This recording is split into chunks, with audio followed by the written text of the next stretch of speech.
Persekutuan kaum bapa yang diberkati Tuhan, kita masuk dalam pelayanan firman Tuhan. Sebelum membaca dan mendengarkan firman Tuhan, mari kita berdoa, mohon bimbingan Roh Kudus. Kita berdoa.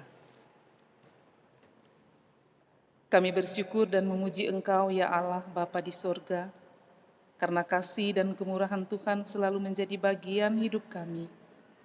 Saat ini kami akan membaca dan merenungkan firman-Mu, ya Tuhan. Kami memohon kiranya Tuhan membimbing kami dengan Roh-Mu yang kudus, agar ketika kami membaca dan merenungkan firman-Mu, kami boleh mengerti akan maksud Tuhan dalam kehidupan kami. Layakkan dan ampuni dosa kami. Hanya di dalam nama Tuhan Yesus Kristus, firman yang hidup, kami berdoa kepadamu, ya Allah Bapa di surga. Amin. Marilah kita mendengarkan firman Tuhan yang dibacakan dari Alkitab di dalam Perjanjian Baru, kitab 2 Korintus pasal 1 ayat 12 sampai ayatnya yang ke-24. 2 Korintus pasal 1 ayat 12 sampai ayatnya yang ke-24 yang mengatakan,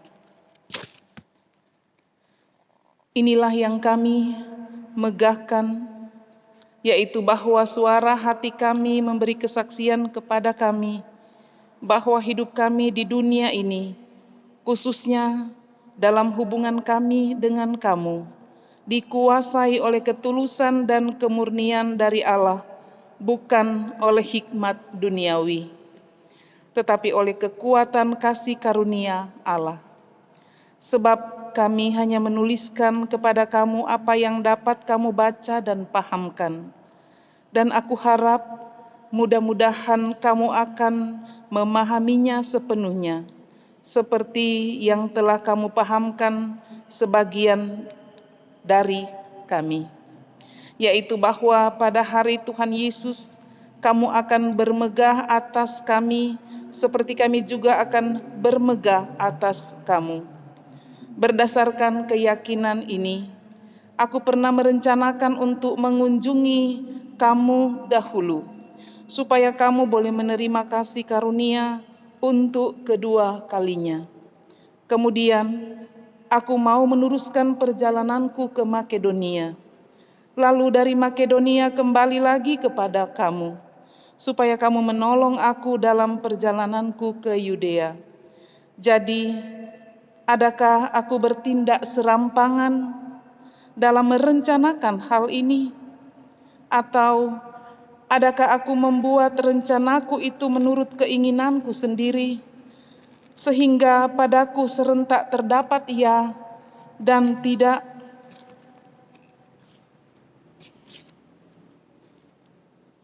Demi Allah yang setia, janji kami kepada kamu bukanlah serentak ya dan tidak. Karena Yesus Kristus, Anak Allah, yang telah kami beritakan di tengah-tengah kamu, yaitu olehku dan oleh Silvanus dan Timotius, bukanlah ya dan tidak, tetapi sebaliknya di dalam Dia hanya ada iya. Sebab Kristus adalah ya bagi semua janji Allah. Itulah sebabnya oleh Dia kita mengatakan amin, untuk memuliakan Allah. Sebab Dia yang telah meneguhkan kami bersama-sama dengan kamu di dalam Kristus adalah Allah yang telah mengurapi, memeteraikan tanda miliknya atas kita, dan yang memberikan Roh Kudus di dalam hati kita sebagai jaminan dari semua yang telah disediakan untuk kita. Tetapi aku memanggil Allah sebagai saksiku. Ia mengenal aku, bahwa sebabnya aku tidak datang ke Korintus, ialah untuk menyayangkan kamu. Bukan karena kami mau memerintahkan apa yang harus kamu percayai, karena kamu berdiri teguh dalam imanmu. Sebaliknya, kami mau turut bekerja untuk sukacitamu. Demikian pembacaan Alkitab. Berbahagialah semua orang yang mendengarkan firman Tuhan dan melakukannya. Terpujilah Tuhan Yesus Haleluya.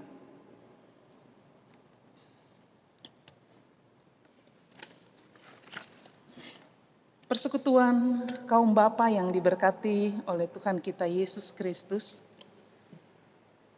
Kota Korintus adalah sebuah kota yang menjadi pusat perdagangan dan menjadi kota industri. Dan merupakan sebuah kota yang sangat maju berkembang dengan pesat karena terletak di suatu daerah yang sangat strategis. Kota Korintus merupakan kota yang memiliki arti penting di dalam sejarah gereja. Sebab di kota inilah Rasul Paulus tinggal selama 18 bulan untuk memberitakan Injil. Dan secara otomatis kontak emosional antara Rasul Paulus dengan jemaat yang ada di Korintus sudah terjalin begitu erat. Persekutuan kaum bapa yang diberkati oleh Tuhan kita Yesus Kristus. Rasul Paulus memberitakan Injil sampai ke pelosok-pelosok, baik kepada orang Yahudi dan juga kepada orang Yunani. Termasuk juga memberitakan Injil di jemaat yang ada di Korintus. Paulus telah membentuk persekutuan itu. Dan dalam pelayanannya, Rasul Paulus melayani dengan kegigihannya dan dengan kekokohannya. Dan Rasul Paulus bermegah karena dalam pelayanannya Paulus melakukan tugas itu dengan ketulusan hati dan kemurnian hati dari Allah, bukan oleh hikmat duniawi, tetapi oleh kemurahan kekuatan kasih karunia Allah. Rasul Paulus melayani bukan untuk kepentingan pribadi dirinya sendiri, tetapi Paulus melayani dengan sungguh-sungguh hanya untuk kemuliaan Allah. Karena kesetiaan Tuhan yang telah Tuhan nyatakan dalam kehidupan Rasul Paulus. Persekutuan kaum bapa yang diberkati oleh Tuhan kita Yesus Kristus. Rasul Paulus dalam pelayanannya menghadapi banyak tantangan, termasuk saat Rasul Paulus batal dalam kembali ke kota Korintus. Dalam perencanaannya, dia akan mengadakan perjalanan pelayanan, mengunjungi kota Korintus dan akan melanjutkan perjalanannya ke Makedonia. Tetapi karena kehendak Tuhan, sehingga Rasul Paulus tidak datang ke Korintus. Bukannya Paulus tidak mempunyai pendirian, atau bukannya Paulus pelin-pelan dalam merencanakan segalanya. Tetapi ada hal yang harus diselesaikan di dalam jemaat yang ada di Korintus. Dan Paulus selalu mengikuti kehendak Tuhan, selalu mengandalkan kehendak Tuhan, bukan mengandalkan kekuatan pribadi dia sendiri. Persekutuan kaum bapa yang diberkati oleh Tuhan, Rasul Paulus tidak menyia-nyiakan kasih karunia Allah yang telah ia terima. Keteladanan yang ditunjukkan oleh Rasul Paulus melayani dengan kesabaran dalam pelayanannya tersebut. Rasul Paulus berhasil menggenapi rencana Tuhan dalam hidupnya. Dia bukan seorang pelayan yang hanya sekedar mengajarkan kebenaran kepada orang lain. Tetapi Paulus hidup juga dalam kebenaran itu. Itu yang merupakan sebuah kebanggaan seorang Rasul Paulus. Persekutuan kaum bapa yang diberkati Tuhan, dalam mengerjakan panggilan Tuhan sebagai pemberita Injil, Paulus tidak melakukan tugas pelayanan itu dengan setengah-setengah hati. Tetapi Paulus melakukannya dengan sepenuh hati. Dia rela menderita bagi Injil Kristus.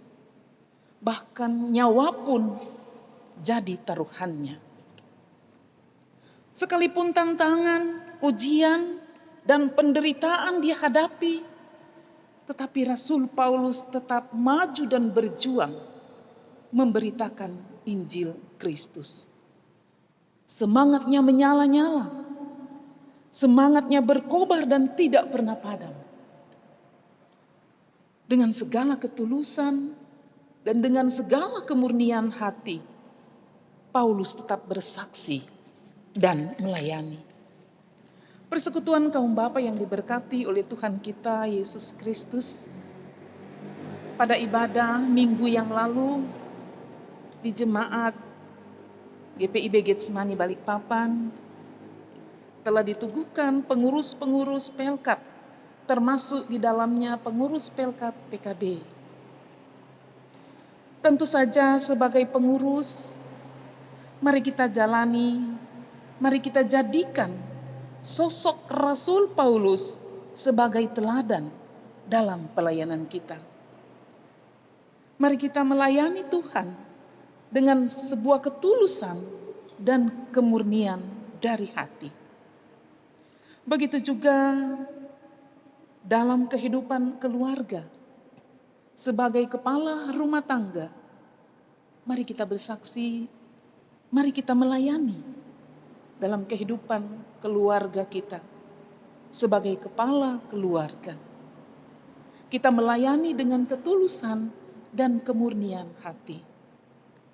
Dan tentu saja dalam pelayanan itu, dalam segala pelayanan, kita mengandalkan Tuhan kita. Persekutuan kaum bapa yang diberkati Tuhan, di tengah-tengah persoalan pandemi COVID-19, tentu saja menjadi dampak bagi kita sebagai umat Tuhan. Mungkin dalam bidang ekonomi, sangat berpengaruh untuk kehidupan kita. Tetapi kita harus yakin sebagai orang beriman, sebagai orang yang percaya, bahwa Tuhan selalu bersama dengan kita. Tuhan akan selalu memberkati kehidupan kita. Tuhan akan bersama dengan pelayanan yang kita lakukan dari saat ini sampai selama-lamanya. Amin.